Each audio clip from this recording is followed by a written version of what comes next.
পাঠিয়েছে এই বিজেপি তৃণমূলের পাল্লায় পড়ে।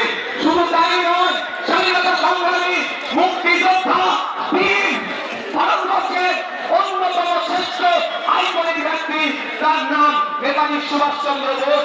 নেতাজি সুভাষচন্দ্র সাহেব পরিবারকে এই নোটিশ পাঠিয়েছে। আপনাদের বলবো 2026-এর বৈতরণী পার করার জন্য তৃণমূল আর বিজেপি এসআইআর নামক এই সমস্যাটার অবতরণ করেছে। তাই আপনাদের বলবো এই সমস্যাতে কয়েকটু হয়রানি করার চেষ্টা হচ্ছে, তবে আপনি আতঙ্কিত হবেন না। সত্য এসআইআর করলে সহযোগিতা করবো। আজকেও বলছি সত্য এসআইআর লিস্ট, ভোটার লিস্ট সত্য হোক, মৃত ভোটারের নাম বাদ যাবে। একাধিক জায়গায় ভোটার লিস্টে নাম উঠেছে, বাদ যাবে। অস্তিত্ব নেই, সেই ভোটারের নাম বাদ যাবে।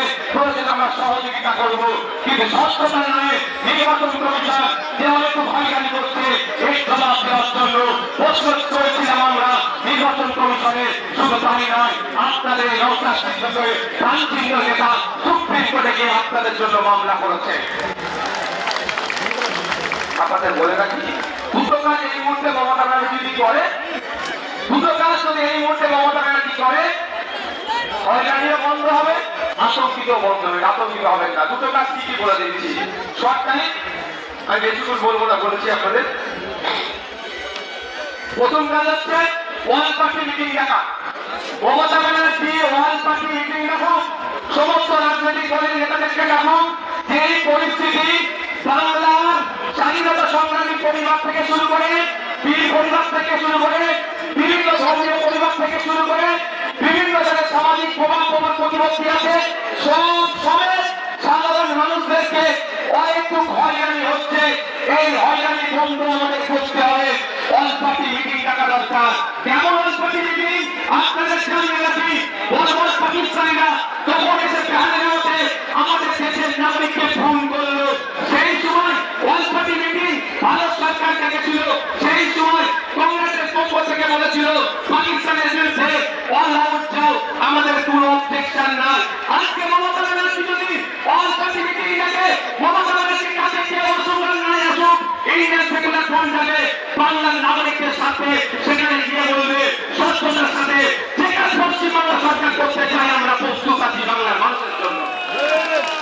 করবে আপনি আতঙ্কিত মুক্ত হবেন তো ভাই, কিন্তু চাই না আপনি আতঙ্কিত মুক্ত হন। মমতা ব্যানার্জি চলে না, আপনি পেরেছাড়ে থাকুন। আপনি পেরেছাড়ে তাকে প্রশ্ন করতে পারবেন না মাদ্রাসায় টিচার নেই কেন। আজকে দেখুন কলকাতায় গতকালকে খোঁজ নিয়ে দেখুন, এই ঠান্ডাতে তারা পড়ে আছে। টিচারগুলো টিচারদের সম্মানিত ঠিকঠাক পাচ্ছে না। মাদ্রাসায় কোথাটা শূন্য হয়ে গেছে, পরিকাঠামো ধ্বংস হয়ে গেছে। স্কুলে টিচার নয়, হাই স্কুলে টিচার নয়, শিক্ষার পরিকাঠামো ধ্বংস হয়ে গেছে।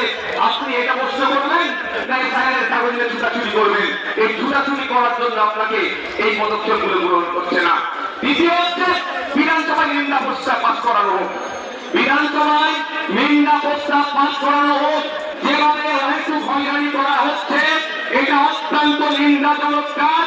সেখানে নিন্দা প্রস্তাব পাস করানো হোক।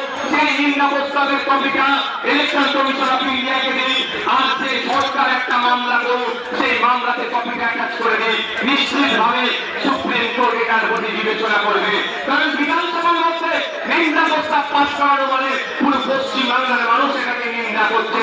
এই একটু হয়রানিকে এটা করবে মমতা ব্যানার্জি সরকার। আমাদের একটু কেন করবে না? পেরেশান তো হচ্ছে দলিত, সব থেকে বেশি পেরেশানি হচ্ছে মুসলমান। তারপরে